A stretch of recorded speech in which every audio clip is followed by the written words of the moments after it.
Life by Fire has been on a long journey, starting in 1995 with the Maya sticks and 1997 the fire still.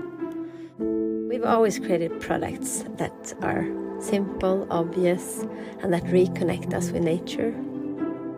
Now the question we ask ourselves is, how can we live in balance with nature today? How can we give more than we take? If we want to thrive, evolve, we must make changes, and we have to rethink how we do things. Every product design, every material choice, everything has to be shaped by nature, because we are from nature.